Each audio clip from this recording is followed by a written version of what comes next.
This is the Legend Aero.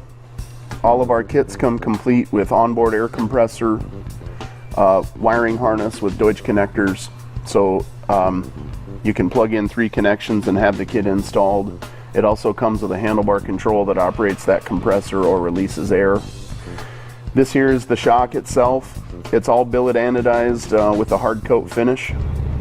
One of the unique aspects of our product is the air spring itself. It's produced with an aramid fiber that is real similar to Kevlar, and it's almost like a bulletproof vest. The texture on here is that material that's actually vulcanized or becomes one with the rubber.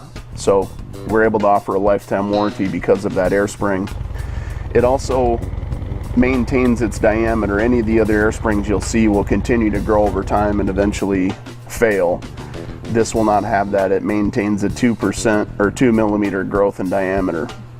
All of our bodies are completely billet machined here in-house, made in the USA with a Type 3 hard coat anodized finish, so they'll last a lifetime.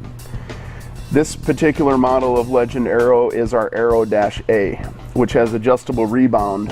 A few different scenarios that this is useful for is you can be down in this 1 or 2 range.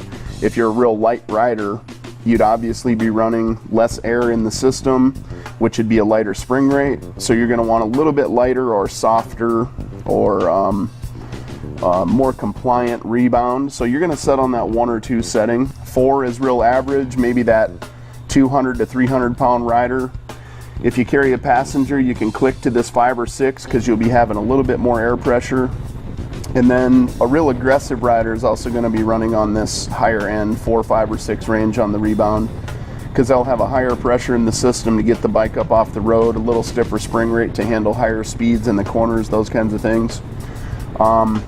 Let's say you drop your passenger. You can dial it back down to maybe that 2 to 3 range when you're riding by yourself. That passenger gets back on, you need a little bit extra rebound, you bump it back up and you're set. So it's a fully adjustable system in the rebound, in the damping. What it does is it affects our deflective disc damping inside that's velocity sensitive. So depending on how much inertia the shock takes is how much that deflective disc moves and lets the fluid flow internally. You adjust your spring rate with the air pressure and that onboard air compressor. This shock is a 13-inch and it'll collapse down to 9.5 to 10 range depending on the model of bike when you're fully lowered. So your feet can be on the ground, you can back it into parking spots, be comfortable moving the bike if you're maybe a little bit of a shorter rider.